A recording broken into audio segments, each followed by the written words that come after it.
విలువ లేని సున్నా పక్కన ఒకటి పెడితే ఆ సున్నా విలువ 10 రెట్లు పెరుగుతుంది. అలాగే విలువ లేని నా ఈ జన్మకి నువ్వు తోడైతే నా జన్మ ధన్యమవుతుంది. అందరికీ నీడనిస్తూ ఎంతో ఎంతో ఎత్తుకెదిగిన మర్రి చెట్టు అందమైన గులాబీ పువ్వునిచ్చే చిన్న గులాబీ చెట్టును చూసి అసూయపడుతుంది. అలాగే నేను ఎంత ఎత్తుకెదిగినా ఎంత సంపాదించినా గులాబీ పువ్వులా అందంగా ఉన్న నువ్వు నా పక్కన లేకపోతే నా జీవితం వ్యర్థం అవుతుంది. అందరూ తన జీవిత లక్ష్యాన్ని సాధించడం కోసం దగ్గరగా ఉన్న విషపూరితమైన పాములు ఉండే దారి కంటే దూరమైనా సరే ప్రమాదం లేని దారిలోనే ప్రయాణిస్తూ ఉంటారు.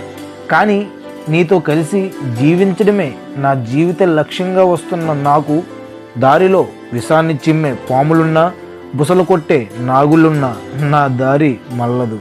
ఎంతో దూరం ప్రయాణం చేసి ఎన్నో మెట్లెక్కి ఆ గుడిలో దేవతని దర్శనం చేసుకున్న భక్తుడు పడిన కష్టాన్ని మర్చిపోయినట్టు ఎన్ని బాధలు భరించినా ఎన్ని కష్టాలు పడినా నా గుండెల్లో కొలువున్న నా దేవత దర్శనమైతే చాలు, అన్నీ మర్చిపోతాను. ఫ్రెండ్స్, రిషి మరియు వసుధరల మీద రాసిన ఈ కవిత మీకు నచ్చినట్లయితే ఈ వీడియోని ఒక లైక్ చేయండి. అలాగే రిషి మరియు వసుధరల మీద మీ అభిప్రాయాన్ని కింద కామెంట్ రూపంలో తెలియజేయండి.